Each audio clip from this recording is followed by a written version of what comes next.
Dans quelques semaines, une équipe de médecins généralistes réalise des tests antigéniques. Leur particularité, ils détectent très rapidement les patients les plus contagieux. En une dizaine de minutes, les patients connaissent le résultat de leur test. La méthode est validée par l'Agence fédérale des médicaments chez nous, mais malheureusement, elle n'est pas encore à l'essai chez les généralistes ou très peu. Lucie Dendoven. Une file comme beaucoup d'autres en attendant un test Covid. Un frottis est réalisé, mais au lieu de l'envoyer en laboratoire et d'attendre 2 à 3 jours pour obtenir le résultat, ici...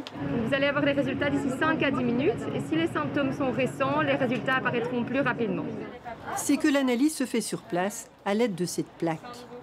L'écouvillon qu'on utilise pour faire le prélèvement dans le nez du patient, on le met dans un petit liquide et après on met quelques gouttes de ce liquide sur le puits de dépôt du test et après on attend un peu et il y a soit 2 barres qui apparaissent pour un test positif, soit une seule barre pour un test négatif.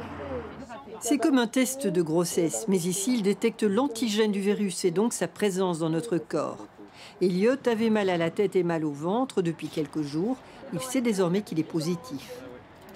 Maintenant je sais directement que je suis positif, donc je ne vais pas m'approcher de trop de gens.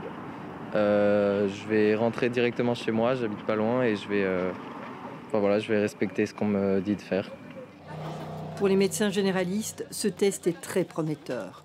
Ça permettrait que les personnes qui ont des symptômes mineurs, qui vont flamber parce qu'on est en automne et donc la grippe va bientôt arriver, de directement pouvoir trier, d'avoir en 10 minutes cette réponse de voilà, vous êtes positif, vous devez faire une quarantaine poussée. Et ça, je pense que ça sensibilise les patients.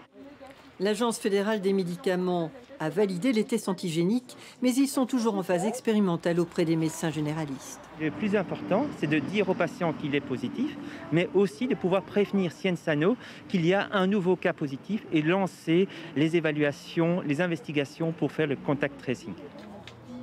En Belgique, c'est le début, mais en Chine, en Corée du Sud, au Japon et en Amérique latine, ces tests sont désormais systématisés.